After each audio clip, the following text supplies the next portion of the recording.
Welcome back to the ATI Podcast. We're in here for episode 129, and we have a very special guest this week. Not always do we get the pleasure of bringing on content creators, but I can say with absolute certainty that I'm very interested on everything that's happening over there at the Hardcore Dropout on Instagram, and that is TYLER HERRERA. How are we doing this evening, Tyler? Doing really well. Really excited to be here. Really excited to talk about hardcore, and just honored to be here. So, of course, I became aware of you through your Instagram account and some of the reels that you would share. Of course, we have some very similar interests, as we have went into private discussions about. I think what grabbed me initially with your account, there's a lot of content creators out there talking about current music or whatever the case is, but you have kind of a historical approach even at times, and you talk about older music or music that maybe kind of engaged you as a young man. Yeah. I know like something that gravitated to me right away was you were talking about early Darkest Hour albums. That's something that was very informative to my musical likings and built many foundations for me and my love for riffs, I will say, just outside of Metallica in general. That's a huge band in my early years for riffs and, the foundational bands like Sabbath and Led Zeppelin and the like. So, but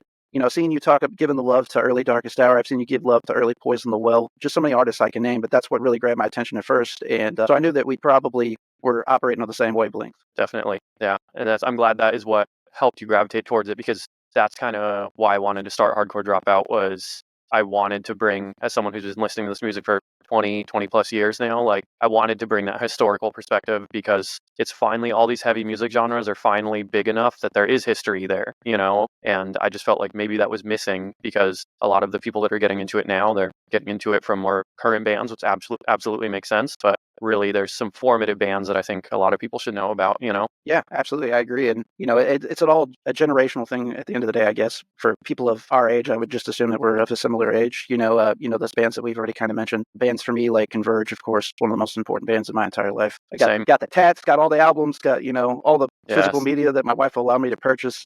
Jacob Bannon's an icon. I love his artwork. Ben Kohler, my favorite current drummer, probably on my Mount Rushmore of drummers.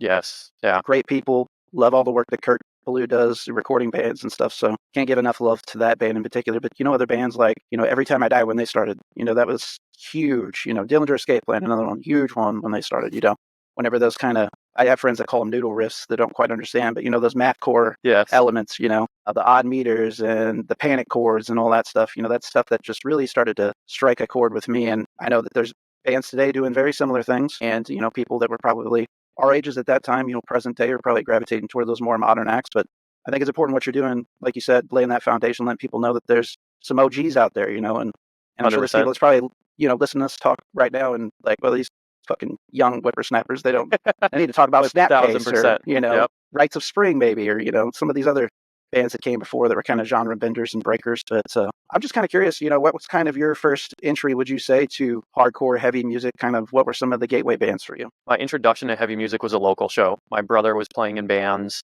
and he was listening to pretty much every single band you just mentioned. His favorite band is Converge. His probably second favorite band is Poison the Well. So I was already seeing Jacob Bannon artwork in my room. We shared a room, actually, and he's 8 years older than me. So I was always kind of like, I'll be honest, I was like scared of a lot of this stuff he was bringing home, because I was seeing like the You Fail Me artwork, and I was like, this is crazy. Like he's allowed to, my mom's allowed him to have this. The severed hand, if you will. Exactly. Yeah. Right. Yes. Yeah. So that stuff was kind of floating around, on the periphery. And then he took me to my first show and just explained to me, like, it's loud, it's aggressive, like, just hang out with us. One of his bands played, and it was just, I was 12 years old. So I was very impressionable, I actually moshed at that show. They like cleared a little space for me in the pit and like had me just flail my arms. Yeah. And so that was my first introduction. And then the earliest stuff I can remember is definitely Converge. The Bled was another album he showed me. But then he actually was a huge like Bridge 9 head. So heard a lot of Bane, heard a lot of Champion, Carry On. They gave me the Minor Threat and Black Flag rundown. I say they because I have a second brother who was also somewhat into it, But yeah, I would say Converge and the Bled. For some reason, the Bled got thrown in there, Sure. And It then was of the Bridge 9. time, probably. Yeah, Too. 100%. Yeah. And then all the Bridge 9 stuff. That was like some of my earliest memories of music. I was kind of late to some of the Bridge 9 stuff, and it was for the silliest fucking reason, and I'll just be totally transparent. So, for whatever reason, there was this, if you're a diehard Converge fan, the fact that the guitarist left to do Bane full time, there was like this secret animosity, especially if Converge was your favorite band. So it was kind of like not cool to like Bane, although every time I heard their song, I was like, God damn it, I love that. It's great. I just can't like it. I can't like it. So, and I knew they were a Bridge 9 band, so I just kind of associated anybody, I probably can't listen to that, if, to be a real Converge, kind of a tribalism thing, right? And nobody's making these rules, but, being a young man and trying to fit in with everybody else, I'm like, fuck it, he left the band, but that's such a stupid way to think, really. Yeah. Immaturity. I mean, I think at one point I hated anything Todd Jones did because, because the First Blood, there was a lot of animosity amongst other bands he had played in, so I was like, fuck Todd Jones, but secretly I love everything he does. He's fantastic, but I'll be the first to say some of his interviews, I'm like, man, I don't know about you sometimes, man. You're just kind of an asshole. Yeah, which I think from what I understand, I think he owns, Yeah. Well, I know that there's a lot of incredible people that I could go on and on about for me, but, once you kind of found those early bands, those foundational bands for you, did you ever get involved in the music scene yourself? Like, did you promote shows or play any instruments yourself or join any bands? Yeah, well, I'm glad you asked because, I would be remiss if I didn't continue to shout out my brother. His name's Ryan. He was playing in bands and booking shows in like our very tiny town that we lived in. So I really just got to kind of ride the coattails, and like he would book shows. I would help load in with bands. Like I would help him set up the PA, and then eventually I do play drums. So eventually him and I did play in a band together. I've done one small tour in my life, and that was like a formative experience. I got to see so much because of him, and like because I kind of got a hall pass as like, oh, this is my little brother, he's going to tag along with me wherever I go, know. Very cool. Yeah, so I really it was phenomenal the amount of bands I got to see, and he was bringing a pretty vast like array of bands, from like Suicide Silence, or I know you know about See You Next Tuesday. Yeah, those are my boys. Yeah, he booked them out here on the West Coast, and then he would get more traditional hardcore bands like Where Eagles Dare. Yeah, I really just got to, like I said, ride the coattails of all the work he was doing, Those See You Next Tuesday boys are hell of a dudes. Drew's my boy. Yeah. He's such a great guy. Well, and they literally stayed at our house, after the show he booked them for, and so again, I just got to be a fly on the wall, and just like absorb everything I saw. It was amazing. Yeah, they were a pretty important band at one point in my life as well. I started out in the music scene myself. I played in a hardcore band, my very first, band, I guess, outside of like school band type stuff. Of course, I was like in jazz band and, marching band and pep band. A guy that I played with in band, very virtuoso guitarist. He went to Berklee College of Music. I mean, he's just an amazing guitarist. He came to me and said, hey, we're playing in this hardcore band, and it's a straight edge hardcore band. We need a bassist to fill in. And I was actually a drummer, but I know how to play bass and how to play guitar. Saxophone was what I actually played in like concert band and marching band and stuff. So I can play a little bit of everything. They like literally, I think they had a show opening for Hoods. So that was my very first show. I got to open for Hoods. Very, very fortunate. And especially now, at the time, I didn't understand because I didn't know anything about hardcore. I mean, I heard Black Flag. I liked Black Flag. There's bands I heard, mostly from like the Tony Hawk Pro Skater games, to be honest with you. Okay. Because I lived in a very rural area in southeast Missouri. So, things like that. Watching, Headbangers Ball late at night, or MTV2 maybe if I was off of school in the middle of the afternoon, you come across something. But anyway, that was really kind of where my eyes started to open up to the hardcore scene as well. So it was through my local music scene. So I say that to say this, I think we have a relation there too. And then, being in from a small area, they would try to book shows. And I kind of came from, there's a big promoter before me, and we've actually had him on the podcast a few times, Joey O'Farrell. Okay. He used to book shows in the Farmington area. So he booked bands like My Chemical Romance, Fall Out Boy. I mean, all before they got big, they came down to Farmington, Missouri. And I worked in Farmington. So Farmington's kind of a central hub, if you will, for some of these smaller towns that are around it in the mineral areas, what they characterize it as. So yeah, so I just started getting involved in the Farmington scene and kind of learning by watching, shutting up, keeping my eyes open and my ears open, and then I was, I feel like at least I was able to help younger people as well and make some relationships and life goes on. Been in a few bands since then, and booked some shows, had some relationships, and just thought, especially once COVID happened, what can I do to contribute to the music scene? Yeah. I think that's kind of pivoted us into, why you do what you do today as well, maybe. But I viewed myself as somebody that could speak on the musician's plight or experience, especially indie musician or DIY promoter or whatever the case may be. And so I can relate with a lot of these folks. And I'm in hospitality industry in my professional life and my day gig, if you will. So I have to talk to people all day long as it is. So kind of thought, maybe I can contribute to the music business by helping these artists, get something on tape so people get to know them, and kind of contribute to the scene in that way. So that's kind of the way we restarted our podcast back up and why I do what I do today. So I love that. I feel like there's a little bit of that energy in kind of what you do too. Yeah, absolutely. And that's yeah, I mean, just to snowball off that is, my hopes and dreams for Hardcore Dropout. It admittedly took off faster than I anticipated, so I still feel like I'm playing catch up with it a little bit, but I hope to provide platforms for artists that have been doing it for a long time, and to also provide, I think the biggest thing I want to provide is context. You know what I mean? Like, as someone who got to see some of the, not infancy of heavy music, but like a very important time period in heavy music, I saw it up close and personal uh, in a very behind the scenes way. I want to help provide context because now that I see it's still enduring, the scene is still here, it's still growing. I'm like, okay, now I want to help contribute to that, Yes. And so that's what I hope to build is a platform where we can keep the momentum going, because it's a life-changing scene once you get involved, Yeah, for sure. Yeah, I've made lifelong friends. I mean, I've said it time and time again on this podcast, and that is I attribute everything that I have in life to being involved in the local music scene. That was kind of the linchpin that started everything for me. I was pretty like introverted and, I really quite honestly didn't know who I was, and I was able to get involved in a scene that accepted you for whoever you were. Yes. And there was a lot of oddballs and outcasts, if you will, and it just felt right to me, and it felt very welcoming and inclusive. And if it weren't for that comfortability that I had, that nest, if you will, I don't know that I'd be here today, and certainly not in this capacity. So, very, very important experience. I didn't mean to pass up earlier, though, to take a hard shift. You said you were in a band with your brother. What was the name of the band? It was called What It's Worth. What It's Worth. Okay. Yeah, it was very like, it was very of the time. This was probably like 2007 or so. So Have Heart was huge, Verse was huge. I think Verse was like probably the main band we were trying to pull from. So I was just kind of an aggro kid at that point, I was probably 15 at that point. So drums were an easy thing for me to take out that energy on, and I genuinely I did really enjoy drumming and felt naturally attracted to that out of all the instruments. So yeah, we didn't like do much. We had one demo, but for a 15-year-old kid, that was like, I look back on that and I'm like, it's amazing. We Yeah. recorded a demo in our fucking living room. Like, what's more punk or hardcore than that, Yeah. Nothing. That's Yeah. great. Especially So at yeah, 15, man. It's kind of a young age to, really kind of start doing that. I mean, I've yeah, seen it and heard it happen before. Hear of like the Braxes of the world from Zulu. The kid's a yeah, prodigy. He's been doing it for a long time, but there's certainly cases out there. But yeah, I'd say that trend's on the younger side for sure. yeah. I mean, and I jumped in the van with him and, some other 20-something-year-olds, and just went along. And like, again, we didn't play a ton of shows, we were blasted for maybe a year and a half or so. But again, the one like mini tour we did, even playing this venue in LA that had many historic shows called Cobalt Cafe.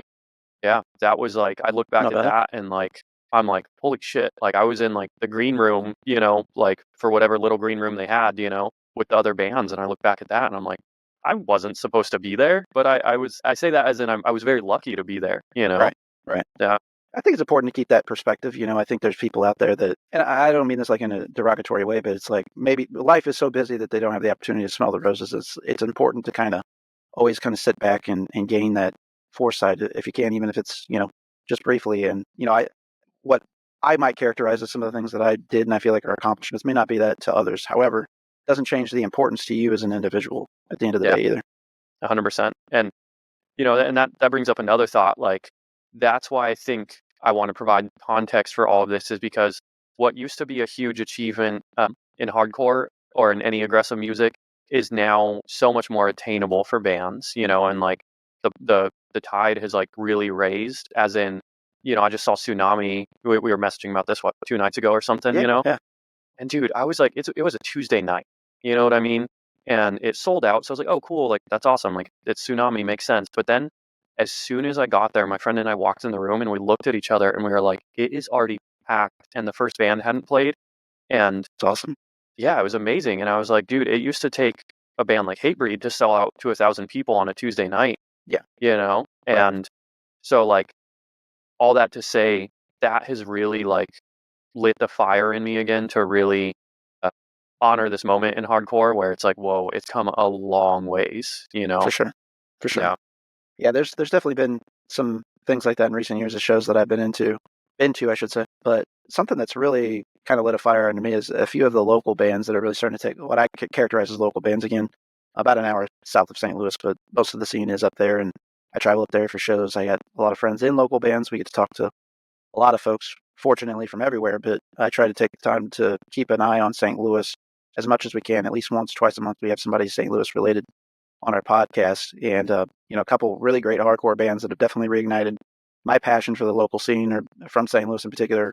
Bands like Direct Measure, Man with Rope, Squint. My friends in Squint just released a new album on Sunday Drive Which Records. Is a is wonderful album. amazing. Yeah, great record. Going to the CD release show here in a couple of nights, so it will have already happened whenever people watch or listen to our episode here. So I had a great time. I'll tell you that.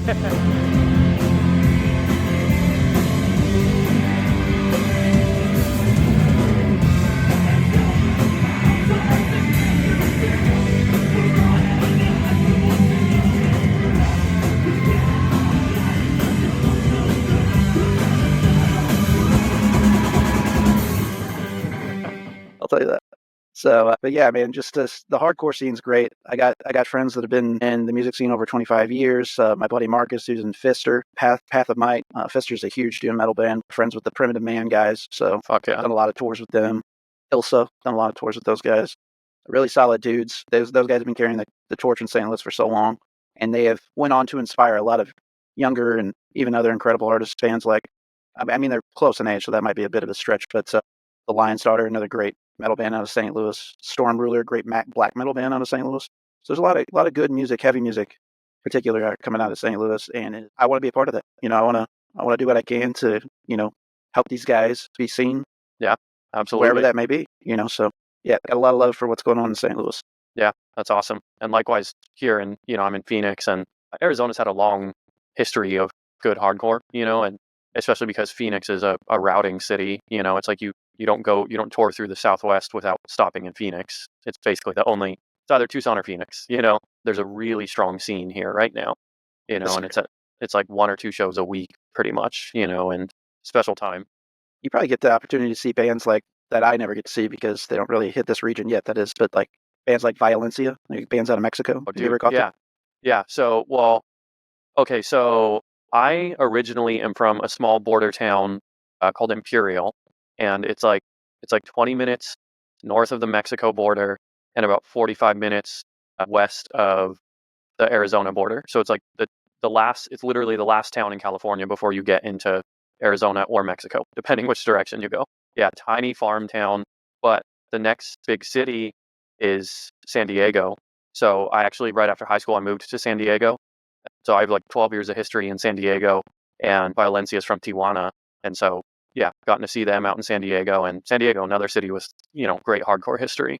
Yeah, Valencia is one of my favorite newer, I should say, hardcore bands, but unfortunately, I don't know anytime soon they're going to be coming to the St. Louis region. Might have to be doing some road trips, Yeah, but no kidding. Finally got my first festival under my belt this year. I mean, technically I've been to others, like Warped Tour back in the day, but nothing like Furnace Fest. I'll tell you that. Yeah, that was quite the experience. So I know I got to see a lot of bands that I either A, never seen before, or B, will probably never see again. And you know what? I know it sounds extreme, but I can die happy knowing that, After I saw all those clips from Furnace Fest, that doesn't even sound extreme, because I was like, that looked like kind of like the pinnacle of like live heavy music for people our age. Yeah, absolutely. I was like, I could not believe what I was seeing, and it's very rare that I see a show and I think, wow, I really missed out. But everything I saw from that, I was like, holy shit, I missed out. Yeah, everybody was going off for every band. I mean, it was just incredible, and I don't really know what the official head count was there. I mean, it seemed to be in a state that had at least 40,000 people traveling through it. I can't say for sure, but it had to be in the tens of thousands, and like very few fights, like very few, and most of like them having to clear the pits out and stuff was people diving off the stage. Like, I don't know why they did this. the hardcore stage was in a concreted area, so everything was concrete.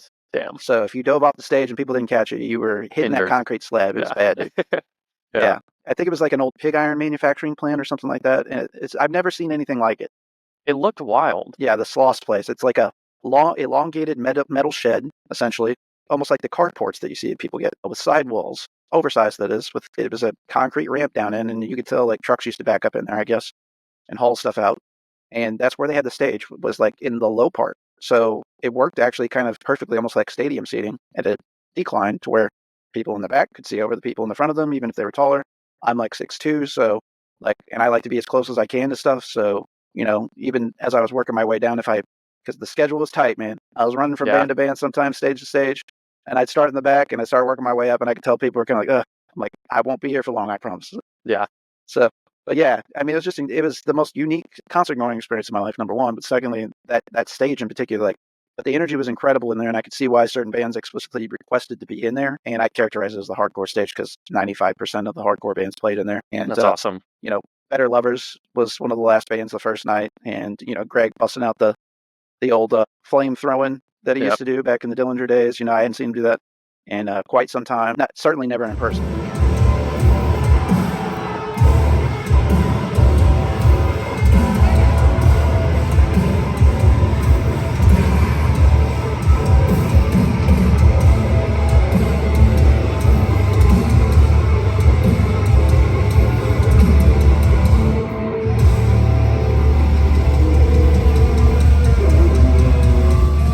Seen Better Lovers back in the spring. They actually came to St. Louis. We were like the second date on their tour. I want to say they played Buffalo. They might have played Indianapolis and then came down. So we're like maybe the third date. But we were the first show to sell out other than Buffalo. So they knew that there was going to be a crazy energy in that room. And things just went off. And again, I can point to these various concert going experiences recently and say, you know, this has really lit a fire under me. And that was definitely a show. Like, I went with an older friend of mine, and he's even 3 or 4 years older than me. And we were both getting in the mosh pit. We don't normally do that, you know, and just having a great time. But everybody was respectful of each other. And there wasn't any fights, you know, it wasn't people like, I call it dick measuring. Yes. Just my Southern colloquialisms, if you will. But, you know, people out there trying to piss bigger than the other one. Just a lot of respectful stuff, man. And that's the type of energy, that's the type of environment that I want to be a part of. And Furnace Fest was another one of those experiences too, you know, to be around that many people and such an inclusive environment, people from various walks of life. And, you know, I come from an area that, you know, sometimes you have to deal with folks that don't agree to the same mindset, you know, so 100%. It was nice to see people to be themselves 100% freely in public with, you know, no backlash, and just a wonderful experience. That's so awesome. Yeah. Spiritual, in fact, spiritual. Yeah. I'm glad you say that, because I felt the same way about some shows I've been to recently of just like, yeah, it's a spiritual experience, you know, similar to that, not on the same scale, but within these walls is, you know, a little mini fest put on here in Phoenix by the Nile out in Mesa is like 20 minutes east of Central Phoenix where I'm at. But the Nile is, you know, the main venue, and shout out them for all that they do. But they put on this little fest called Within These Walls. But yeah, Speed, Touche Amore, Modern Life is War. Hell yeah. Yeah, they pulled a lot of great like Southern California bands. So I got to see a lot of my friends come out for it. Darasum, Desmadre, just a really great lineup. But I left that show, and I was probably buzzing for 2 weeks, just on a high of like, that's great. Oh my God, this is hardcore. This is this is the thing that shaped my entire like perspective. You know what I mean? And it was a spiritual experience. Man, it's hard to quantify those things. You know, it just does a lot for you, and it certainly helps feed the creativity. Yes. I'm just kind of curious, you know, how do you go about? I know that some of what you do, of course, is like new releases you may have missed and that sort of stuff, which I'm going to get more specifically into that. But I also know, you know, we mentioned earlier, you kind of lean into the more historical stuff. Kind of how do you approach your content creating and selecting what you want to talk about? I'm a guy that has to put a formula together for myself. My brain is too scatterbrained. I have to like, okay, I'm going to do this day. I have to create a structure for myself, or build some walls for me to paint in. Yeah, absolutely. Well, I wish I was on a better rhythm with it right now, but I've had some like crazy life changes, just like a long-term breakup, moving into my own place, a new job. It's all good, you know. It sucks, but it's part of life, you know. But yeah, so I'm a little scattered right now, but you know, ideally, and most of the time, how it goes is really like, honestly, like spending a couple hours, well, more than a couple hours, but a few hours every week, just like dedicating time just to going back and listening to old stuff. Hell yeah. While at the same time going through new playlists to try and find new artists and stuff. And what I love to do is I try and connect dots, of like when I hear a band, can I relate it to anything I listened to growing up, For sure. So once I feel like I've found a couple dots that connect, that's usually where it'll fit into one of my like video formulas right now. One thing I started doing and want to continue doing is, a series just called You Should Know About This Band, but Maybe You Don't. Like that's literally the hook in the video.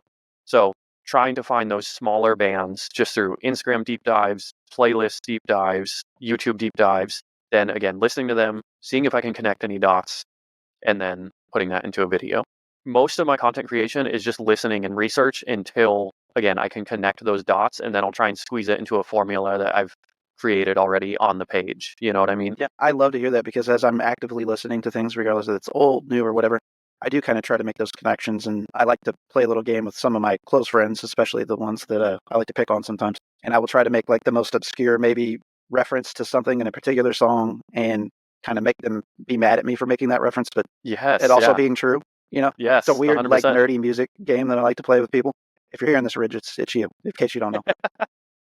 But yeah, I like to do that, and I have a really fun time with that. But I kind of noticed it in your videos. Again, some of the correlations that you make, it's almost walks a similar line at times. I'm not saying extreme things for the sake of saying extreme things per se, but certainly some of the obscure points that you pull from, though.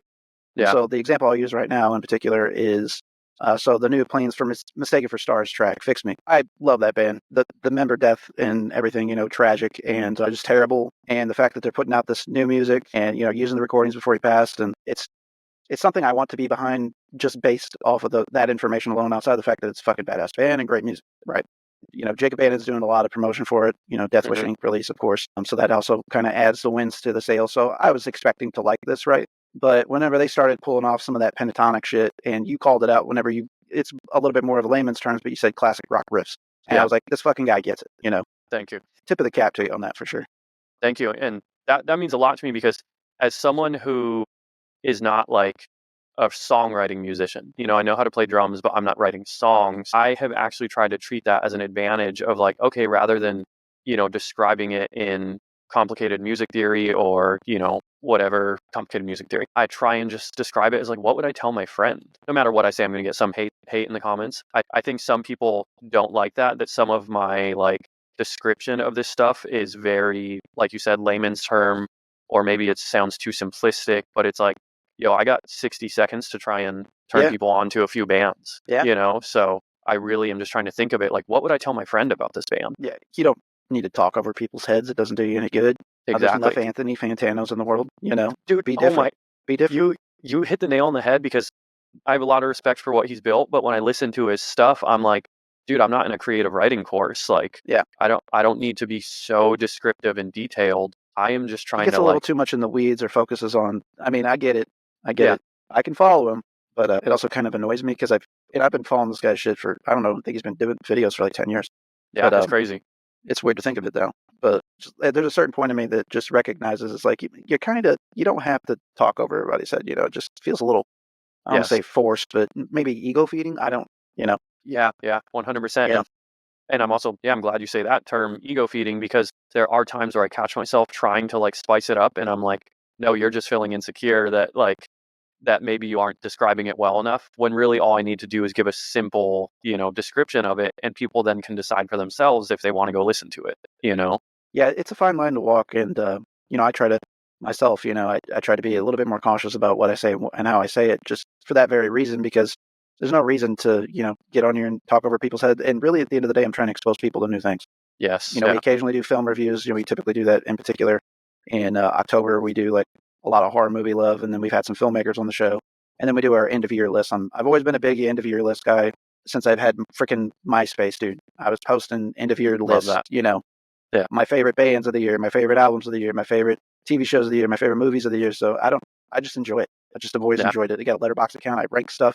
I mean, it's what I do. And, I log it as I watch or listen. And because it is very helpful, because sometimes I do admittedly watch or see a lot of things. And sometimes I'll forget how great something is.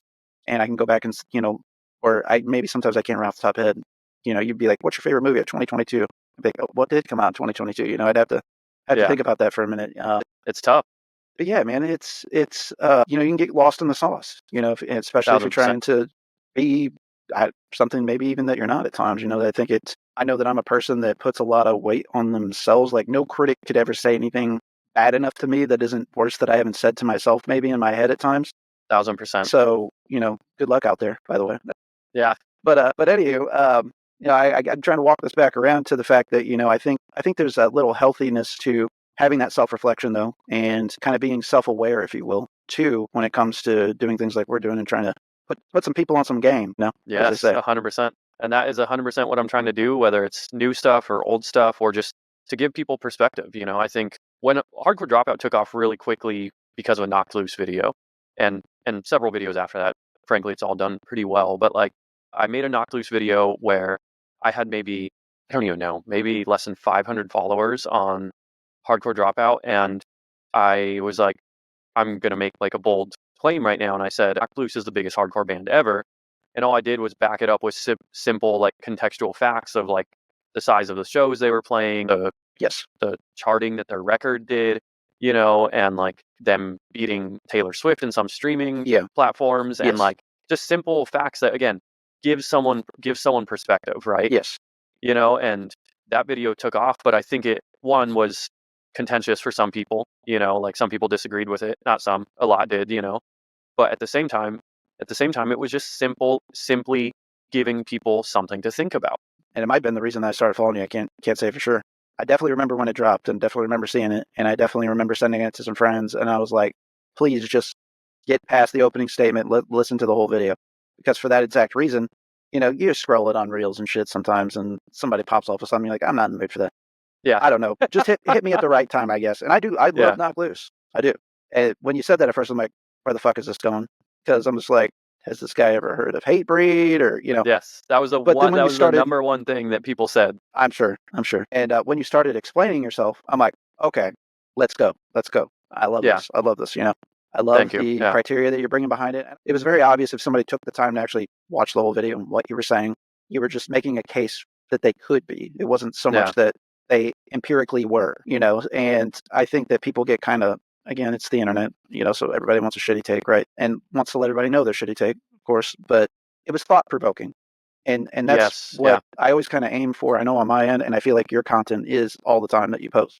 Thank you. Yeah, I mean, and that's literally like, again, I come back to the word context, is like, I want people who love this music to take a step back and think about what, the moment we're in, how a new album sits within the broader timeline of heavy music, and like, I'm just a nerd about this stuff, and I want to share these perspectives, and that video was just such an early sign to me of like, oh, there's other people out there that that have similar perspectives and that also feel the moment that we're in hardcore, and they're hungry for more of this perspective. So I'm really happy I've been able to provide that. I'm just kind of curious, do you have a favorite Knocked Loose album? I mean, dude, You Won't Go Before You're Supposed to, I think, is like an album that I think is going to take us years to fully grasp. Or even quantify its importance. Yes, exactly.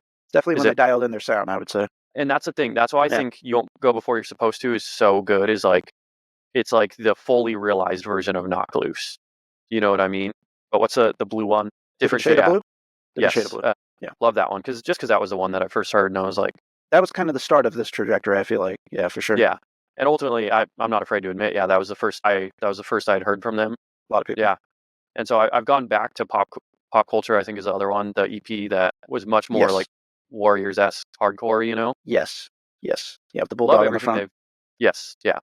Love everything they've done. But again, I think they are now like fully realized on this most recent album. I'm a big laugh tracks guy. Obviously it's got some of their fan favorite songs on it, but that is when I started paying attention to them. So music is so circumstantial, timing, all that stuff. Yeah. Particularly for me, but I have an argument for everybody, even if you don't realize it. That in particular hit just at the right time for me, and I'm like, okay, I need to pay attention to what these gents are doing and what they continue to do. Yeah, 100%. I'm just kind of curious, outside of just like, your brothers, you had mentioned them kind of as a site of, discovering some music. What were some other avenues early on for you to discover music? Were you a guy who paid attention to what other bands' stickers were on their guitars, or were you a guy who maybe did the Blogspot thing back in the day, a little bit of media fire ripping, or whatever the case was? Like, how did you discover music on your own outside of what was recommended to you from your brothers? It stayed in the family for sure. Like, our dad was really influential on us. He took us to a lot of record stores. So I can tie all this into Hardcore Dropout as far as like the research and looking for music, like we would spend weekends with our dad in LA, and he would take us to Amoeba Records, Rhino Records, Hell yeah. Doctor Strange. Yeah, so like that was just in our blood, you know what I mean? So it was a lot of that just kind of like manual searching, like buying a CD and maybe you miss on it. Maybe it's not that good. In some ways, I kind of miss that I did process, too. But yeah, so a lot of like searching through physical media. Our dad was huge for showing us more. Like, I mean, I have Nirvana back here, and he wasn't a huge Nirvana fan, but he was a very big 90s rock guy in general and just rock guy, period. So that influenced a lot of the rock stuff, like Alice in Chains, Van Morrison, The Doors, like Pearl Jam, stuff like that.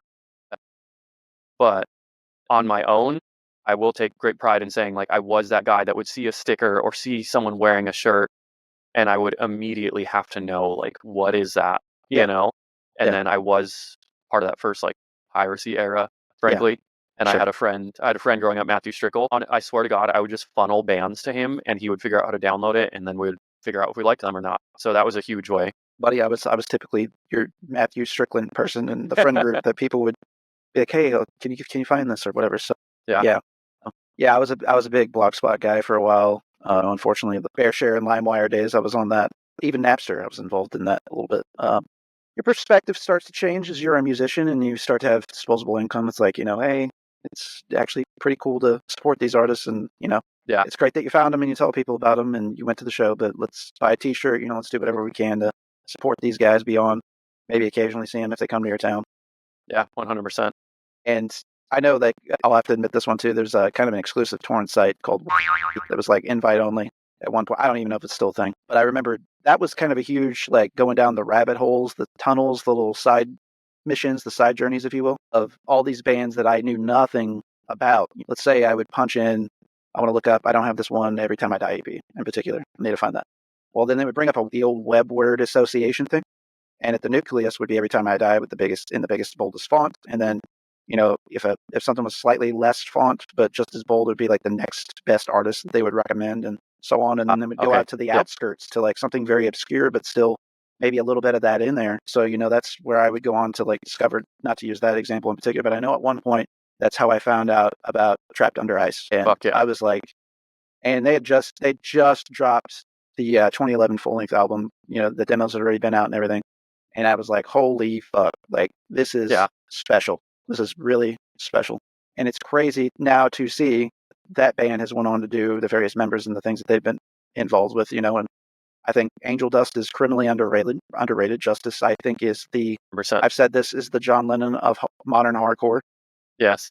And the Paul McCartney played drums in that band is in arguably the only other band that I would probably contest modernly against your Knock Loose argument, of course, is Turnstile.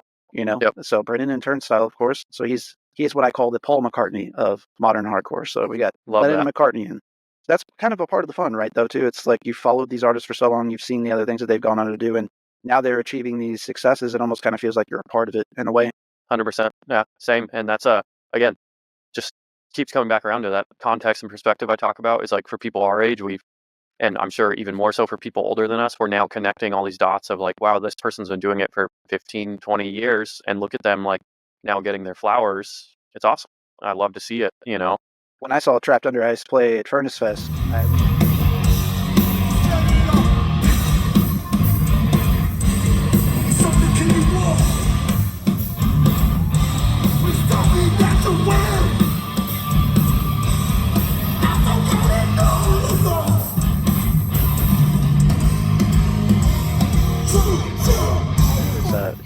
sitting there, it was closing night, it was Sunday night, and UNDEROATH was playing the last. They'd already been halfway into their set at that point, So there was some sacrifices you had to make if you were going to see somebody that you wanted to see. I've seen UNDEROATH several times in my life. Love the guys. Wish them nothing but success. However, I had never seen Trapped Under Ice. They are a festival band now. They will not be doing tours at any point, likely. Now that I say that, they'll probably announce some fucking tour, which is fine with me. It'll give me another reason to say. But I really kind of got in the feels when I saw Justice and Brennan took the time to sit on the drum riser in the back before they played their set. Like everything was set up, the soundtrack was done, they were ready to go. They just sat there and I watched them and they were just talking and had their arms around each other before they ever played. So fucking cool. Dude, I fucking started about bawling right there. Like a tear came down my face without questioning, because I'm like, how beautiful is this? These guys, because you know that they're both so fucking busy that they probably both flew in separately just to go there. I knew Angel 100%. Dust was on tour. Pretty confident Turnstile had been just played another festival right prior to that. I can't remember if they were Riot Fest this year or not, but I know they had just played something else. And just to see them to sit there and take that time, again, you felt like you're a part of it. I could relate to that. I've had those moments in my life that I wish that I had that wisdom to sit there and really digest what was happening and enjoy my surroundings, enjoy the people that I'm with, my brothers. And, just to be able to witness that communion was perhaps the most memorable thing from certainly up there for me. It's way up there. I got to meet Jeff and talk to him for a little while. Got to meet a lot of amazing people and talk to them. I always thought, Jeff, he's so intimidating looking. I thought he was like bigger than me, and I go up to hug him, and he's like a couple inches shorter than me, and I was like, it's kind of destroying all of this. He was a myth, like a legend to me. I'd only got to see them once ever in 2007. Oddly, they played right after Joan Jett at Warped Tour. They were like on a side stage. Weird. Yeah, it's before Tropic Rock came out. Damn. It was before Versions. I think Versions came out later that year. I think Versions was 2007. Yeah, it was like about the time of like the Purple Sabbath, like the EPs, the 1, 2, 3, 4 that they did. It was like shortly after that stuff had been released that I caught them. And it was crazy because it was just a little small stage. I was right in front, getting the shit beat out of me. I was getting smashed up against the railing. I was probably like 19 and loving every minute of it. And they just seemed so much larger than life. But then, he's such a kind of a quiet, humble, nice, super nice. Not that I expect him to be mean or anything. He just seems so intimidating, to actually meet him. But that was another really special moment. But yeah, man, it's just a lot of beautiful things have come to us, I know, through the music that we love and the community that we're a part of. Definitely. Yeah. And I would be remiss if I didn't stop to talk about UNDEROATH for a second. Yeah. That is oddly, of all this hardcore I like, of all this metal I like UNDEROATH is my all-time favorite band because, my brother and I, we're brothers. We love each other, but we're also competitive, and yes. So as he was funneling all this music to me, he took me to see UNDEROATH, The Chariot, Fear Before the March of Flames, and Hope's Fall. Yeah. That's insane perfect lineup. Show. Perfect show. Yeah. And love them all. So on the way, he showed me They're Only Chasing Safety. I heard it and hearing the energy, kind of the post-hardcore energy they had and the screaming, but then hearing the melody where as a 12, 13-year-old, I could fully relate to that, Yes. It just totally hooked me. And then my brother wasn't super interested in them. They were just a relevant band at the time, and so that was even more oh, then this is my band, Yes. I get it. And I was the perfect age to just grow with them. Every album that they put out was just the perfect timing for me at that stage in my music life. And everyone thinks of They're Only Chasing Safety as UNDEROATH, but as time went on, they were actually they just got heavier. And if you strip down some of the glossier stuff, they really do sound like Botch or Poison the Well or absolutely, and so I will defend that band to the death just because they changed my life, Define the Great Line was definitely a step in that Botch Every Time I Die direction. I know that they toured a lot with them at that point in time as well, which was said to be an influence when they were writing that record. And then to me, I heard When the Sun Sleeps when on Tooth and Nail samplers and stuff, because I actually I grew up in a very conservative household.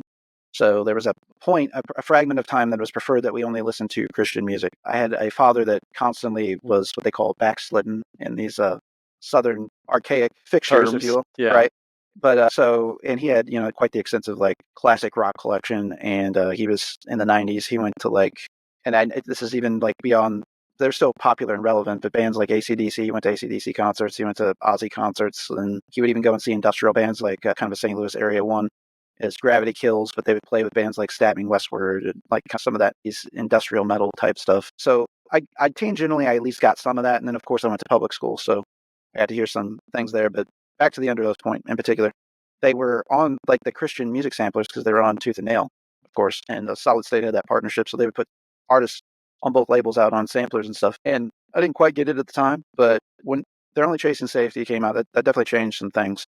Yeah. I do remember it's a very profound, and I would also consider that album quite the gateway drug for myself. Again, you spoke to it. It touches the intensity side of things, but it also touches the emotionality, the melody. And I was in jazz band and stuff, so the little jazzy segues and stuff, I was with the brushes and everything, I was like, wow, man, you don't hear that typically with this type of music, so I was super impressed by that. Went back and listened to their older catalogs, their first two albums were black metal records basically, and I was like really shocked by just the diversity of the sound up until that point. And then they would go on to again kind of tool the sound again. Yeah. But admittedly, I would say probably my favorite, and this might not be like a popular choice, album of theirs ever though, is Disambiguation. Dude, I absolutely love that album. yeah. I love, is it Dave Davidson, the drummer Yes, that was in Norma Daniel Jean? Davison. Yeah, Daniel Davidson, that's right. Yeah. Yeah, Norma Jean, Every Time I Die. He's an amazing drummer. I just absolutely love him as a musician, great musician. Nothing against Aaron, he's a great drummer too. Unfortunately, I caught him at an Almost show when they opened for Coheed, and I did not have a good experience. And he was, something happened to him that day. He was not happy. He quit in the middle of playing and threw his guitar down and walked off stage. And I was like, it kind of established a perspective on him to me that was kind of hard to wipe away at that point. And I was like, that's not cool, but I don't know what happened to the guy. I'm sure it was justified, or whatever. But at the time, it just rubbed me the wrong way. So I kind of fell out on him. And then whenever they announced the member change and stuff, I was like, I think this might work. And boy, man, what an album. And Spencer was getting, developing his vocal range out even more so, pushing those boundaries. And it just seemed like they had this intensity dialed in the best they ever had it, in my opinion. 100%. Yeah. And I think Disambiguation is one, probably their most underrated album. And two, UNDEROATH has a lot of crossover, whether people like to admit they like them or not. Absolutely. They have definitely crossed over a lot of genres, but for people who are more into heavy stuff, I think everyone is like, oh, that Disambiguation album is amazing though, For sure. Like they will readily admit that album is amazing because it is in that kind of like coalesce, botch, like really dark, dissonant, droning, range and noisy. Yes, times. very noisy. Yeah. And I think that's why, one of the reasons I will defend them to the death is because everyone, again, thinks of them as the Christian band, but it's like, no, they dropped that. And if you go through their whole discography, it's like a really interesting development of sound, Yeah, and they're getting a lot of hate right now for their newer stuff. I mean, it doesn't land with me, especially like the collab with the alt country or whatever they call it. But now it's not even alt country. I'm not sure what type of guy, but I had a friend tell me it was like Walmart country, maybe. I don't. Wow. The guy, that guy. I don't know if you've caught that. It's a weird. It was not what I was expecting. We'll put it that way. Yeah, they've definitely branched out to like it's like electronic stuff, like the last single that they put out too. Teeth. Yeah. Yeah, Teeth. But yeah, it's not really striking a chord with me. But I will say, these guys have reinvented their sound time and time again, and it has landed successfully for them. So maybe they're just on the forefront, and the rest of us will catch up later. Yeah, I would agree because this new stuff so far has taken a little bit to land with me, but I talked about it on, I've done some solo podcasting for Hardcore Dropout, and I, had like a kind of 15-minute like rant about that. And I was like, Teeth, that more electronic song dropped. And my argument was that every time this band has dropped something new, we've been taken aback. We've been like, I don't know, it's always an evolution. And so I have learned with them, you just have to wait for the full album to come out, Sure. Yeah. I can almost see them being like, we're going to just put out at this point. But what did it affect? They've been a band for 25 plus years now. I think 99 was the first EP. So I could see them, I would at this point, like, okay, we got this record coming up. I'm going to put out the song that stretches who we are the most, and let's just see if people hang with us, Yeah. I could see them doing that. Yeah. And I think just from interviews and what I've heard from them, like, that seems like where they're at. They're just kind of like, we are full-blown adults. We've been doing this for years. Let's just do exactly what we want now. Nothing wrong with that. They've earned the right to do so. Yeah. And if everything they've been doing up to this point isn't exactly what they wanted to do, but by God, I'd like to be making those types of accidents in my life. To figure that out, kidding. Need to drink some of that water. Honestly. And down to Florida, I guess, right? Florida boys. No kidding. Well, I got to ask you some very nerdy specific questions about drums, because you said you're a drummer, and of course, I mentioned that I'm a drummer also. Are you still drumming these days? So it's off to the side. I have practice pad stuff. That's all I have right now. I don't have a drum set just because it's so fucking hard to have one around. And a while ago, I ride BMX. Cool.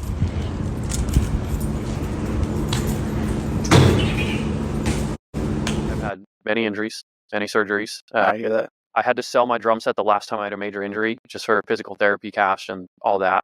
Since then, I haven't had a drum set, but like I said, I still got practice pads laying around. Yeah. And, I try and stay fresh because I'm at a point in my life right now, just financially and, lifestyle wise, where I think within the next year I can get a set up and have a space for it. Yeah. Do you have a particular fondness for certain brands? Maybe you ride with Zildjian cymbals, or what type of kits you like, pedals, anything like that? So PDP was like awesome to me growing up because it was the closest I could get to DW. Mhm. You know what I mean? Sure, I get it. So I would love to have, again, now that I'm in a better position, like I would either get a Tama or a DW set. I grew up really liking all the kind of like off brands for cymbals, as far as like Sabian was always the underdog. You know what I mean? So I did really like Sabian, but now I still watch drum videos all the time, like constantly. Uh, I just don't think Zeljan can be beat, you know? No, Like, as far as yeah, quality, consistency, durability, I've had them all. yeah, Zildjian's always been the best. I will say I've had some good runs with some pasties. I wouldn't mind getting some pasties again, but yeah. the cymbal market's just gotten fucking crazy, dude. Just even It's from wild. when I started buying my own outside of what I had inherited from my dad or other people or whatever, man, it is, used to be able to get a decent cymbal pack, like for a starter, like $300-400. Now Yeah, you're talking $1,200 just for an A crazy. custom basic pack. I mean, it Yeah, might even be more than that. I really need to buy a new crash. Like, I have a 22-inch A custom ride, and my crash is a 20-inch A custom ride. I don't have like love that. a crash at all. Yeah, We used to, the last band I was in was a 3-piece, basically like rock band. It was like Jawbreaker meets like Thin Lizzy at times, okay. but we were all like really into like old Weezer. So basically everything up until Pinkerton, really, the Blue Album, Pinkerton, and stuff like that. So it was all shit like that. But then we would fucking jam, like we'd do like a Godspeed You Black Emperor jam for like 3 minutes on the end of a song if the mood struck us or whatever. So I was playing with guys with full rigs, and so it was just a 3-piece. So and typically I was always playing in bands with people with half stacks at least. Yeah, And so I had to generate some sound, and I kind of do the John Bonham school of thought. You got to put a little heat on those drums to make them pop. 100%. So, Yeah, and back to your aggression talk earlier, definitely, man, that's 100% me, man. I put all my emotion into playing. I don't say that I'm a good drummer, but I say I'm an emotional drummer. So I yes, think yeah, that actually speaks to people more. But I've seen I'm not shitting on the technical people out there. There's people that could carve me up, every day of the week without question. same. It's been such a wonderful outlet too. Being able to do that. I can relate to your injuries thing. I found out that I had like 3 bulging discs in my back about Damn. 2.5 years, 3 years ago, maybe now. And that has really changed life for me because I've always been the guy, like, people call me, it's like, oh, we need to move. And I'm like, all right, I get somebody's whole house moved in a day, Yeah, all that shit. Just naturally gifted with strength. And then I was into powerlifting at the time, and I'm pretty confident. I can't say specifically what did me over finally, but there was a day I was deadlifting and I hit the ground and I couldn't lift for about a week, and I felt something pop in my back, damn. and I was just going too hard for no reason, Yeah, and so I haven't quite recovered from that since, and kind of been off the workout wagon, and can't sit for too long either. So the drumming has not been as much as I would like it to be. I will say that. But I will say, pro tip, even before I know that particularly with me over the years, like, they've never been good digital kits, especially at a cost effective price point, right? yeah, And I will say, to at least get some practice in, get some chops, to practice peacefully, yeah, not a bad starting place is these A-Lysys drum kits. These are like E-kits that you can buy that yeah, are yeah. like under $400. I've got one. My wife bought one for me a couple summers ago for my birthday, and boy, that really helped a lot to help get my chops back up and stuff, just to be able to practice a little bit more frequently. It's like anything else, Yeah, man. You just need reps. 100%. And Yeah, the niceness of, I'd run like a split audio jack so I could listen to whatever, I can practice with whatever song I want to, also play through the E-kit, through headphones, and the only thing that that's anybody awesome. hears is tapping, you know? Yeah, So I'm still trying to learn not to hit these as hard as the acoustic kit. yeah, I still have a problem with that. The mesh pads are getting worn out. I've already had to replace we were trying to get the band back going actually last fall, and I was playing the bass drum with some mustard, and it's a yeah, steel plate that's mounted on a MIDI pad, and I just snapped that fucker right in half where it was welded at, and just smoked that thing, bent it right in half, and yeah. snapped right off. So not And you didn't even break the beater, you broke the no, actual. Wow, yeah, I that's broke insane. the strike pad.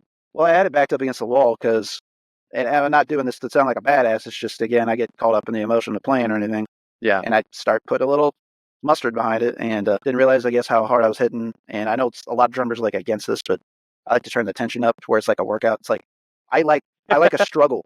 I like a struggle. I like fighting the instrument, yeah, and it kind of adds to that tenacity of everything. And I I love think that's that. part of it. That's Yeah, I mean, that didn't my help. Having the springs cranked. yeah, no kidding. I mean, my favorite drummer is Dave Grohl, so I'm right there with you. Like Great too. I can, yeah, he's just and that type of drummer like plays for the song and then lets his energy do the rest of the work. I agree for sure. Yeah. I gotta pick your brain a little bit more, and we're gonna maybe get off the rails sometimes with some of the music stuff, just so people get to know you a little bit better. We'll keep it in the music wheelhouse at first. You mentioned the name Dave Grohl. Mhm. If I was to give you, a Mount Rushmore of drummers, being that's your trade, if you will, Yeah. who would you say would be in that discussion? Maybe four folks. If you can't keep it to four, just run me off a list. What you got? Okay. Yeah, Dave Grohl for sure, and then Aaron Gillespie, because again, just favorite band. His drum parts are memorized for me. Yeah, back to your only chasing safety point. Like that might be the only record that I can play from start to finish the drum parts on. Yeah, and And because it's he's like a pretty difficult. producer's drummer, Right. like he's always playing for the song, and like I mean, the speed of some of his rolls I can't match. I'll be honest. Like he's actually a pretty fast drummer Oh, in he's some very of fast. his. Yeah, it's amazing. So yeah, him, and then Matt Greiner from August Burns Red. Not at all like my style. You know what I mean? But he was one of the first like YouTube drummers. Where you could go. He was such a phenom. You know that you could like go on YouTube and see someone had recorded a drum video of him. You know what I mean? So I would never ever even really have the desire to play like him, but I was just heavily influenced by him. You know, and then I would have to take the chance to shout out my friend Lionel Robinson.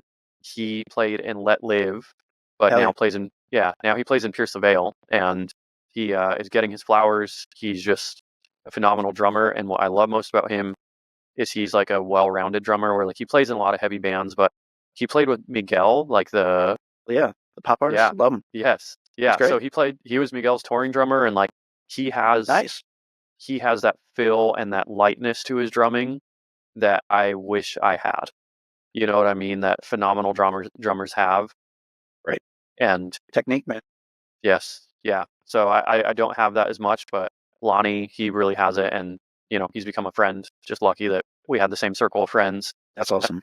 So that's like my Mount Rushmore, and they are all rock drummers for the most part, but that's just what I There's nothing play. wrong with that. Nothing wrong with that at Yeah. all. I saw Let Live once. I saw them Okay. with Every Time I Die, and I saw them with The Chariot back in, I think it was 2012. Awesome. I'm pretty confident it was 2012. They played St. Louis. Was aware of Let Live. I'd probably checked out a couple albums at that point, but definitely the drumming was a highlight for sure. I don't know if he Yeah. was the drummer at the time. I'm not that educated on him, but yeah, good ass drummer. Good ass drummer. Yeah. Yeah. He's awesome, and he's just one of those drummers that just knows his shit and can play to the song, and he's a friend. So I got to shout him out. Nice. Very nice. Yeah. I was going to ask you if you had any hobbies outside of music, and I know you mentioned the BMX thing. You're still doing that?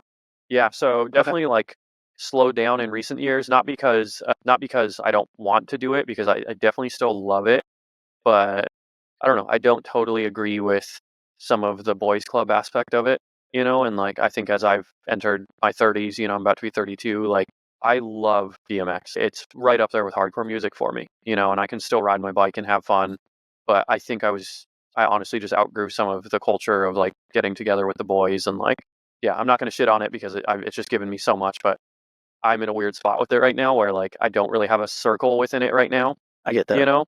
So I do still ride a lot just on my own. And I do have a group here in Phoenix that I like riding with, and they're all my age. So that really helps. But besides that, photography is a big thing I'm like hugely passionate about. And Traditional film, digital, all the above. so digital, I really like product photography and like do that on the side a little bit here and there for some brands.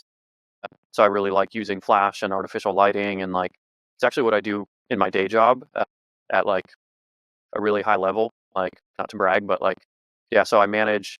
I say it because you asked about my hobbies, and I am very fortunate that my job has Ties aligned to it. with one of yeah. Yeah. And so I manage like it's this company called the Real Real. They are like a luxury consignment company. They resell Louis Vuitton, Gucci, Balenciaga, like, Kith, like any luxury brand that makes clothing or jewelry or, accessories. People send their stuff in, we resell it for them. But the Real Real is massive. They're like a publicly traded company. So we get like tens of thousands of products a day. And we have three photo studios. We have three photo studios, two in New Jersey and then one here in Phoenix. And so I'm the tech manager for all the studios, which is sometimes a nightmare because it's long distance. But Yeah. yeah, so I just manage all like the lighting, the You got quality to of our fly out there? images. They fly me out there. Yeah, I manage like just the photographic element of what we do, because we're uploading, again, tens of thousands of images to the website every day. It's an insane operation. Crazy. So I'm basically just like the in-house photographer with a team of other photographers, and we really just focus on like dialing in all our equipment, managing all the equipment, making sure everything looks good, training all the people who are taking the photos. Like, it's a huge operation, and again, I hope it doesn't sound like a brag, but No, I genuinely love what I do. super fascinating, and it also makes sense why you get the lighting, the framing, and everything Yes, working exactly. for you, Yeah, even in your videos and stuff. So that makes all the sense in the world, man. That's great. yeah, Great to hear. 100%. Yeah. So that's really something I'm passionate about, and I am very fortunate that I genuinely wake up every day, and I wouldn't say I'm excited to go to work, but when I get there, I'm like, okay, You don't let's get dread to it. work. Yeah. Yeah. Yeah. And at the end of pretty much 80% of my days, I feel like, damn, that was cool. That's awesome. That's Yeah. awesome, man. So So rewarding. yeah, As busy as you are, I don't know if you have the time for much else, but is there anything else that you're into? And I don't know if you're a movie guy or a TV show guy or both. I wish I was more of a TV show guy, because it gives me that same rush as music does of like discovery and understanding. TV shows, especially, movies, yes, but TV shows more, because I think I can relate them more to like an album where like each episode is like a track and you're kind of Definitely. going along. Absolutely. So if you want, I could talk about some TV shows Let's I'm do it, man. into. Hey, what are you Yeah, into right now? so love the new Penguin series. Absolutely. Dude, Fantastic. Sopranos yeah, 2.0, man. dude, it is. Yeah. It Great. is straight up Sopranos, and I love that they're not ashamed to like Yeah. pull from it so Why? much. Why not? Exactly. Like, so, and Sopranos was actually, I haven't finished it yet, but I finally started it last year. So I'm like 2 seasons in. I've just like slowly been processing it, and so yeah, Sopranos has become a big one for me, and I finally get all the hype. Yeah. So it was now that Penguin came out, that was like, it was the perfect correlation for me, where like I was like, oh, Penguin and his mom is just like Tony and his mom, and like the way he goes to his mom's house, like it was just, Takes I was care like, of her. this is, Yeah. yes. So love Absolutely. those two shows. Wow, this one is crazy and not at all what I expected, but I finally started watching Baby Reindeer. Yeah. I've had some Yeah, friends trying to turn me on to that. be cautious. Yeah. Yeah, I've turned some episodes off because I love it, but it's like pretty dark, like, and Yeah. I've heard that's that. coming from, It's yeah, pretty that's coming. awkward moments and such. Yes, Yeah. I love dark stuff. It's part of why I love Penguin, is because it is, a little more gritty. It's But life, this one man. is, It's not always roses. yes, 100%. Yeah. And so I'm normally cool with that, but like you said, awkward is the perfect word for Baby Reindeer, because it's about a stalker. So like, Sure. How's that going to be a happy moment? yeah, Right. exactly. And so that one has really grabbed me recently. I watch a lot of. I'm actually a huge like basketball nerd. Okay. Cool. Yeah. So So you as far up with as, the modern product or yeah, historically or both?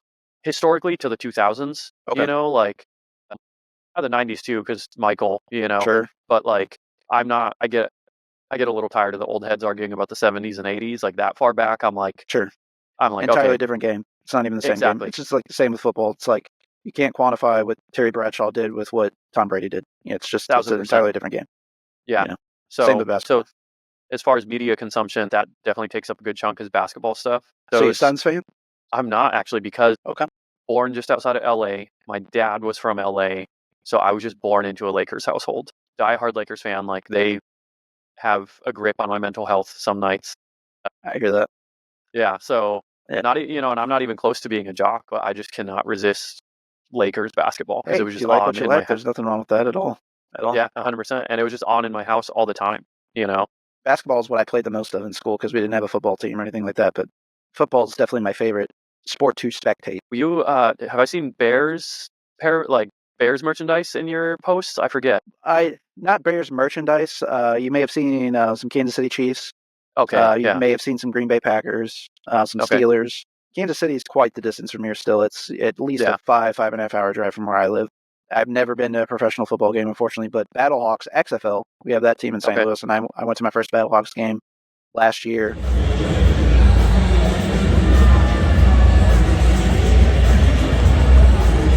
They did pretty well. They got to the conference championship game and unfortunately lost that, but they've done that the last 2 seasons, actually. But yeah, I just have been watching football for so long. There's so much parity in the league. it's hard for me to stick with one team, especially now that we don't really have a home team. Like Kansas City's just as close as Tennessee, the Titans, almost to us, or even Chicago. Like go up to St. Louis and take a train ride, and you could go see the Bears. For whatever reason, I've never been a big Bears fan. I appreciate the history, huge. I love Walter Payton. I mean, before my time, but you know, if I had to say like historically, what's your favorite team, I'd probably just say at a default, either the Steelers or Packers, like the Raiders as well. But my dad was a huge Steelers fan. He's the one who got me turned on to football. I was a huge '90s Cowboys kid because Deion Sanders was my favorite player. I had like the primetime video games, so that was a whole thing. I had like an insane card collection. I had all kinds of Deion Sanders cards. Just was obsessed. Like pretty much my favorite athletes in the '90s were Deion Sanders, Michael Jordan, Penny Hardaway, probably my top three. So anything that they had, I was in the Penny Hardaway fan club. It was like a little mail service, and he sent headshot signed, and little Penny that was in the Sprite commercials and shit. That's fucking awesome. Yeah, I was a huge Penny Hardaway fan. Wow, that's cool. Unfortunately, he fucking was constantly always injured though, so he never really had the career that he could have probably had. But he was very much a Tracy McGrady before Tracy McGrady. Yeah, him, Tracy, Grant Hill, like some of those players that we just never got to see their ceiling. You know what I mean? Right. Yeah, absolutely. So, who's your favorite player on the Lakers? Right now, it's hard not to love LeBron because what he's doing is just historic.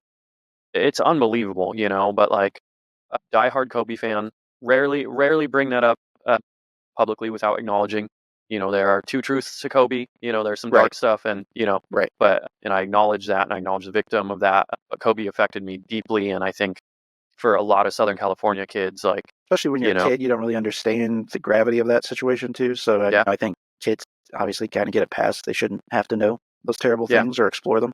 100%. There's that side of it. 100%. But Kobe just had a grip on me growing up, and still does. Like, I mean, I have one of his books, like, right over here to the left of me. So Kobe for sure, because he just has to be. But as far as like some lesser known players, role players over the years, Nick Van Exel was awesome. He's great. Yeah. Great player. Eddie Jones. I was an Eddie Jones fan. Yes, Eddie Jones. Yeah. And then in the second, 2010 or 2000s run, Kobe's like second run with them, Ever Ariza was fucking awesome. Yeah.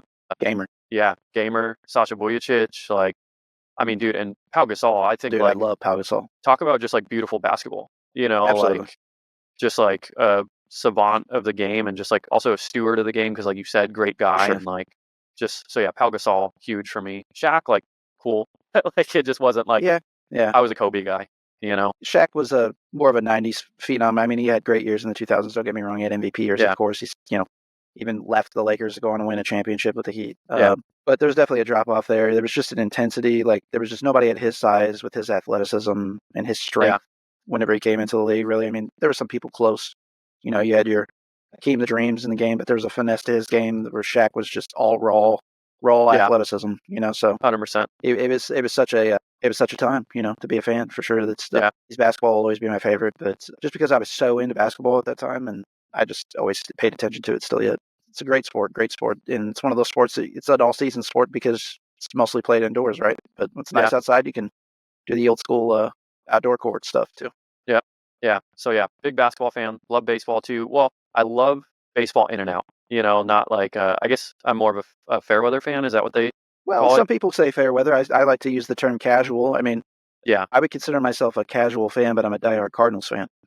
I absolutely don't care about any other team or what they do. I mean, I have like the White Sox is technically like my second favorite team because I was a huge Frank Thomas fan in the '90s. Again, it kind of goes back to those formative years of things for you. But Mark Burley was a St. Louis native. He played on the White Sox, so a huge White Sox fan for that reason as well. We've had some defector White Sox players on the Cardinals too, like AJ Przinsky, for example. He filled in for Yadier Molina when he was injured a few times. Really the only two teams that I actively pay attention to. Outside of that, if those two aren't in it, I really don't care what happens. I respect individual athletes, but the only team that I'm specifically always rooting for is the Cardinals, and the White Sox at the Cardinals ain't doing so good, which they both sucked this year. So it was I was going to pure say hell, pure hell. Dark times days for the White Sox. Real dark. So how about do you have any favorite movies? No Country for Old Men. Okay, great movie. Yeah, I love that kind of thriller type vibe. It's not a horror movie, but like it gives you the same sensation of just being unsettled. Yeah, definitely. It takes some horror themes and execution and definitely implements it. There's no question about that. Yeah, 100%. And then huge, I'm going to botch his last name, but Denis Villeneuve. Yeah, Villeneuve. Yeah. So huge fan of him, specifically because Prisoners and Sicario. Yeah. Good shit. Love those movies. What else? I love his range, man. He can do such gritty and real, but then he can do something so beautiful like Arrival, man. I can't tell you. I can't watch that movie without crying. It's just beautiful. Beautiful. I need to rewatch Arrival because my other brother, the one not into hardcore, I swear every other time I see him, he will go, "But what about Arrival?" Like he'll just say that to me, and I think because he knows I haven't given it its proper like love, and he's a huge movie buff, so he brings up Arrival constantly. It's good. It's very good. I'll give that one a rewatch. I watched Hereditary recently. Ari Aster is one of my favorite directors right now. I just got chills down my spine because I was so unsettled. Like it was absurd. Like, have you seen Midsommar yet? His second movie? Not yet. Yeah, everyone told me like you got to go for Midsommar now. Yep, absolutely. I will say there's a bit of a lane shift with Beau is Afraid, the Joaquin Phoenix starring movie. He does a great job in it. It's a different type of movie altogether. Like Hereditary and Midsommar, they both kind of have themes with grief and folk horror elements. I've heard Ari Aster say that Midsommar is a dark comedy, which it does have its darkly comedic moments, but it's pitch black comedy. I mean, we're not as dark as it could possibly be. And but yeah, Midsommar is I just love that movie. Florence, she's a goddess. I told my wife knows that I have an absolute obsession with her. She can do no wrong. She's a great actress, and that movie definitely sealed the deal for me. She puts on a hell of a performance. She should have an Oscar nomination, as far as I'm concerned. I highly recommend Midsommar. I think you'll like it if you liked Hereditary. Hell yes. Yeah, loved Hereditary. Watched that Glass Onion movie on Netflix recently. Yeah, it's all right. Yeah, it was. I'll be honest. I've yet to see like a Netflix produced movie that I was like in love with. You know, so I guess I always go into it with a lower expectation. And having said that, I did like Glass Onion because I wasn't expecting much. You know, the director Rain Johnson's actually a really good director. He's done a couple really great movies. His two best, in my opinion, are Brick. Jason Gordon-Levitt. It's kind of like a gumshoe kid detective, like private detective approach. I highly recommend that. Brick, wonderful mid-2000s indie movie. And then Looper. Again, Jason Gordon-Levitt's in that with Bruce Willis, time travel movie, but that is an excellent movie as well. I mean, he's got other good ones. He did the Last Jedi, Star Wars movie. People shit on that, but I think it's great. I think it's the best one of the newer trilogy. But it kind of got like attacked by like online review bots and silly shit that tanked it before it even had a chance. People go off of Rotten Tomatoes way too much. People form your own opinions with stuff. Well, and Star Wars seems to attract a lot of that. Yes. Right? Yep. Yeah. Because one of my employees, he's a little bit of a Reddit boy, you know? Yeah, I hear that. Yeah, and the way he talks about Star Wars, I'm just like, wow, the culture surrounding this has gotten so strange. Yeah. You know, like a lot of fans want to claim they know exactly what's best for the franchise. Yeah, there's a lot of ownership from fans and unjustly so. And they just announced today, I think, that they're going to do a continuation. I was late to the Star Wars game. I have to admit, I was a Star Trek guy. I kind of grew up whenever Next Generation was coming out, and the original series was in syndication and stuff like that. So that was, I know in the St. Louis market, they would late night you would get your evening news. And I actually lived in St. Louis at this time. You get your evening news, and then immediately after was reruns of MASH and the original Star Trek series and Batman from the 60s. Fuck yeah! So I watched all of that shit. I didn't get the MASH so much when I was a younger kid because it's more of a adult theme stuff. Not to say that those other shows didn't have adult theme stuff, but there was some of that relatability to kids. Yeah. So there's more adventure in Star Trek, Absolutely, for sure. And there's a lot of like moral lessons too that like people on the surface are like, you're watching, like these odd alien creatures and you don't think that there's any depth to the situation, but in fact there's a lot of themes. In particular, Star Trek in general is even with the OG series, a lot of groundbreaking stuff with cultures and racism and things like that. I think it had shared the first interracial kiss on screen. Wow. Was on the original Star Trek series. Yeah.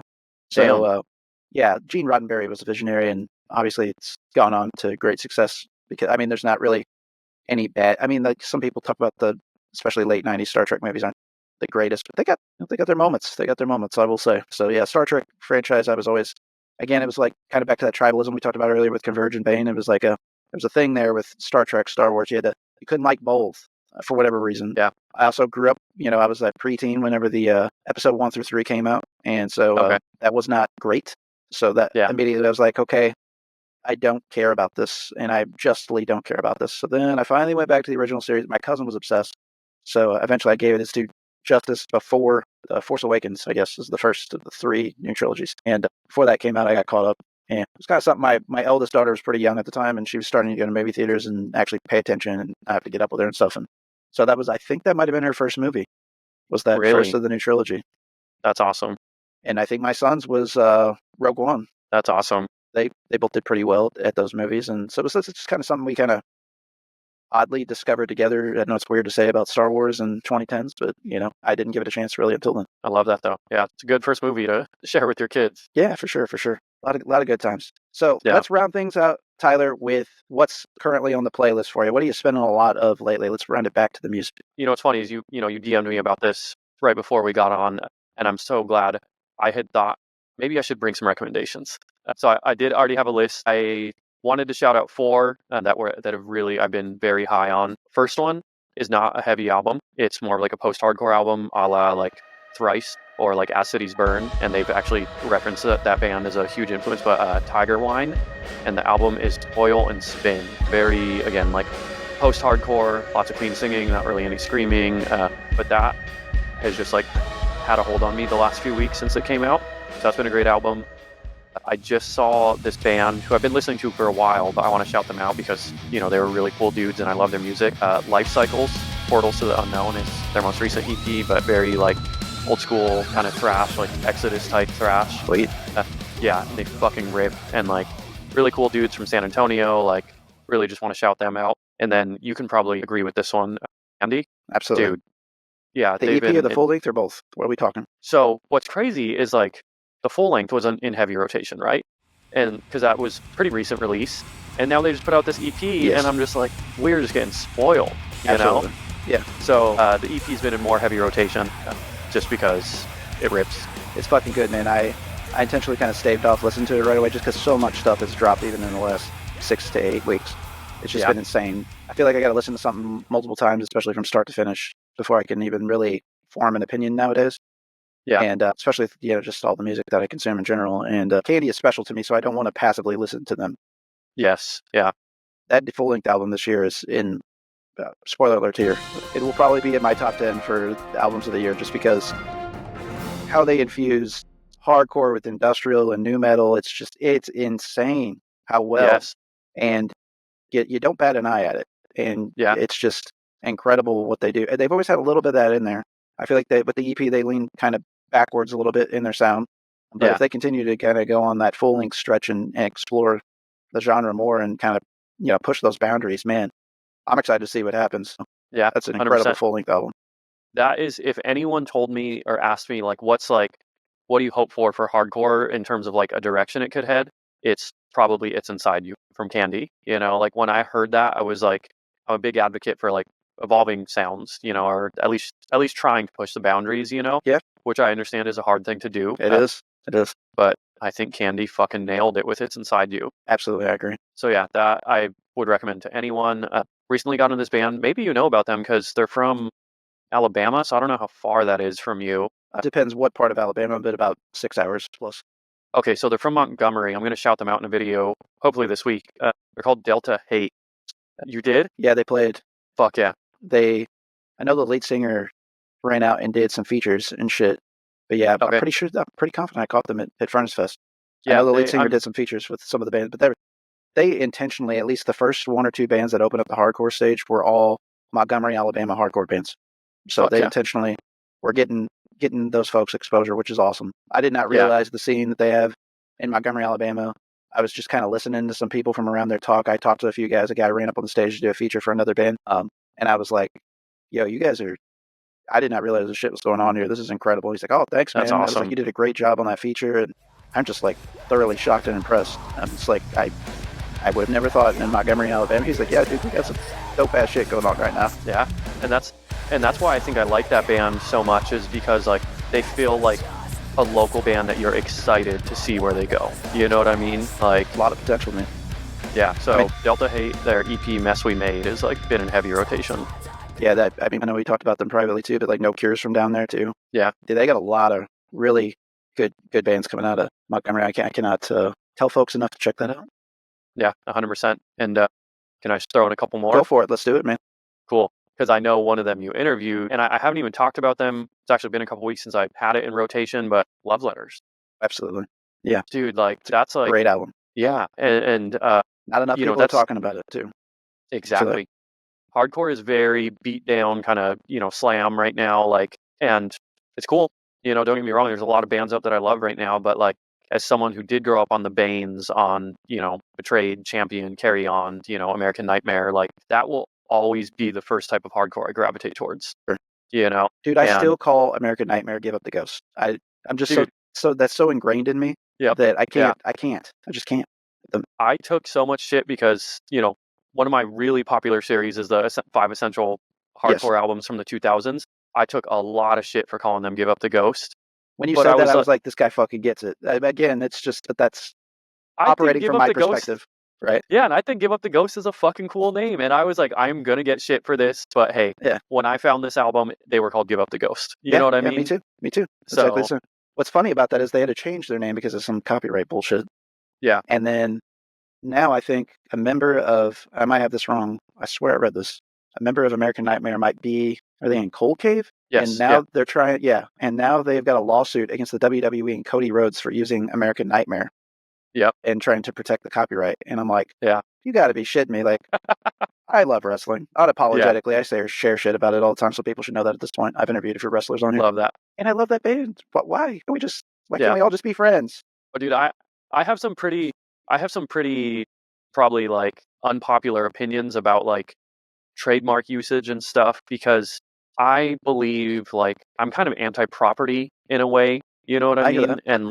And like, so there's some parts of me that I'm like, something as simple as American Nightmare, right? Like, it's hard for me to understand that, to start. Exactly. Yeah. So like I have some qualms with that, because it's like, I think some information should just be free. Yeah. But and then I come back to like, the application's entirely different in this situation as well too. Yeah, 100%. So I think there's a lot of nuance to it, and like, but then I ultimately come back to like, we're in a capitalist society. Unfortunately, you have to protect your IP assets, and your IP, and like, so I bounce back and forth. But yeah, I also caught on them, suing Cody Rhodes, and I was like, oh, that's pretty funny. Like, who would have thought? It's weird to me that those two worlds are interacting with each other. Yes, in general. But yeah, Give Up the Ghost, man. Absolutely love it. Yeah, I'm here for both names. Yeah, for sure. I mean, I guess technically they were American Nightmare longer in name. Yeah, certainly at this point. I mean, that's the case. But that's one band that I never caught that I wish I would have. That would have been really great. I saw them in 2013 at like their first reunion. Because now I think they're just playing here and there. Yeah, just kind of the festival band mindset. There's so many bands, that's the case, that they broke up and now they're just, we'll play if we have the right festival and it works out. And that, I mean, half-heart. They're not exactly a band anymore, but yeah, they played some festivals and will. Yeah. Speaking of, I love Fiddlehead. Absolutely. Like, yeah, Fiddlehead is like, that's a band I don't talk about a lot, and like wouldn't talk about on Hardcore Dropout a ton, because it's a personal band to me. You know what I mean? Yeah.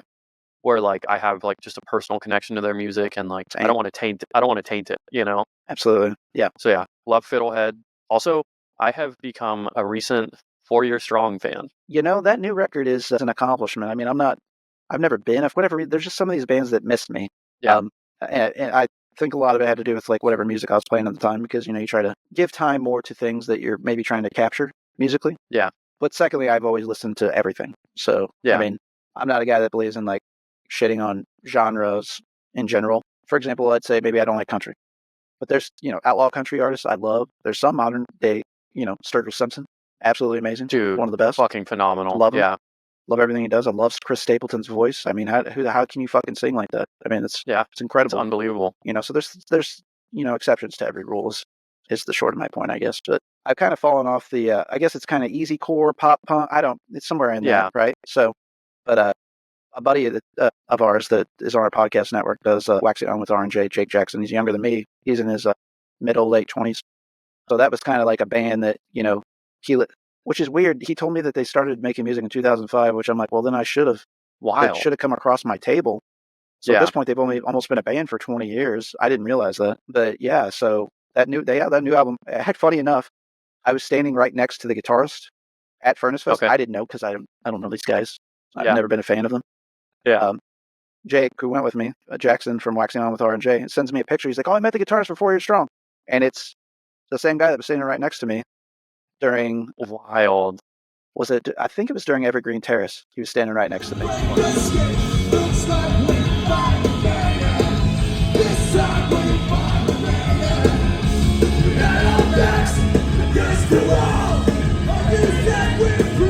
Fuck yeah. And I was like right in the front. Like it might have been like 2 or 3 people like right in front of me. But yeah, he was standing right next to me, and I had no idea who the guy was at all. That's so funny. Yeah, I wouldn't have known either. Maybe even still, because I'm new to them. Like, not even like new to them as much as I was never a fan until this recent album. Like, it is just like a fucking like. I'm a firm believer that songwriting can conquer anyone's previous like notion of a 100%. genre. You know what I mean? Like, if you can just write a good song that has dynamics and tension and all that, yep, then it's a good song. You know, and absolutely. I think that's what this album has, and so that's really sucked me in lately. Did you hear their cover of Stone Temple Pilots on the Pure Noise sampler? No. You gotta check that out. Yeah, Pure Noise has been doing. Love that. I don't know if they do this every Halloween or what, but they do like these 3-band. Essentially, it's digital. I don't think there's any physical releases, but EPs and it's covers. 68 did Beastie Boys. Cloud Makes Nothings sense. did Misfits. Same Side did Led Zeppelin, which was bizarre to me. I didn't see that one coming. That's a tough cover. Excellent though. Love it. That's awesome. But yeah, I recommend checking it out. But I can't remember who was on the edition with 4 Years Strong. But yeah, they did Stone Temple Pilots. Did they do Vaseline? I can't remember. Well, Tyler, it was awesome getting to know you. Let's let the good folks know where they can find you and subscribe to your content and everything that you're doing. Definitely. Well, luckily, Hardcore Dropout was a name that was available on all platforms. So it is across the board, just at Hardcore Dropout. No punctuation, no underscores, nothing like that. Instagram is obviously the most popping right now, but a lot of plans in the pipelines, hopefully in the next couple of weeks or so, to be doing guest interviews and more YouTube content now that I'm getting settled into this new home. And yeah, Hardcore Dropout. Awesome. Well, I'm super looking forward to it. I love everything that you do. You're always putting it out there for the scene and propelling things forward. And I just can't give you your flowers enough, I should say, for what you're doing. I really appreciate what you're doing. And, I just feel like a lot of kinship. So maybe that there's a little bit of investment there just in and of itself. But nonetheless, independently, I think you're doing a great job. And I really love the content you're putting out. Thank you. That means a lot. I definitely put my best foot forward. And I mean it when I say I just want to put on for hardcore, Absolutely. That's what it's all about.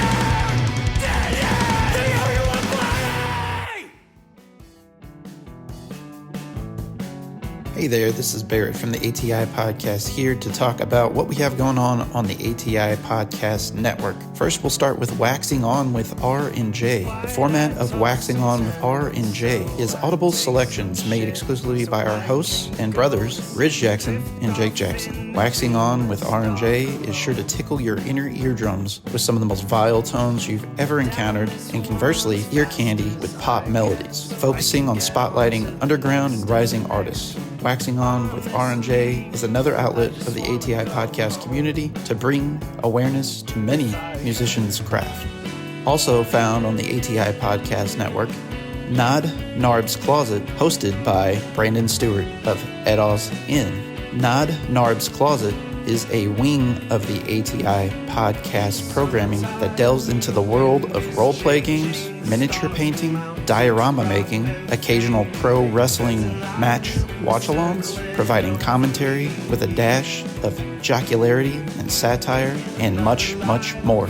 Of course, leading the pack is the ATI Podcast. On the ATI Podcast, we episodically invite guests onto our show to spotlight their talents, whether that's musicians, filmmakers, artists, actors, businesses, even athletes. Nothing is off the table. The focus of the ATI Podcast and its collective creative arms, whether that's Waxing On with R&J or Nod Narb's Closet, is to bring awareness and focus to people's talents. Be sure to follow us across all traditional podcasting platforms, and for the full experience, subscribe to our YouTube channel. Just search the ATI Podcast. Stay safe out there.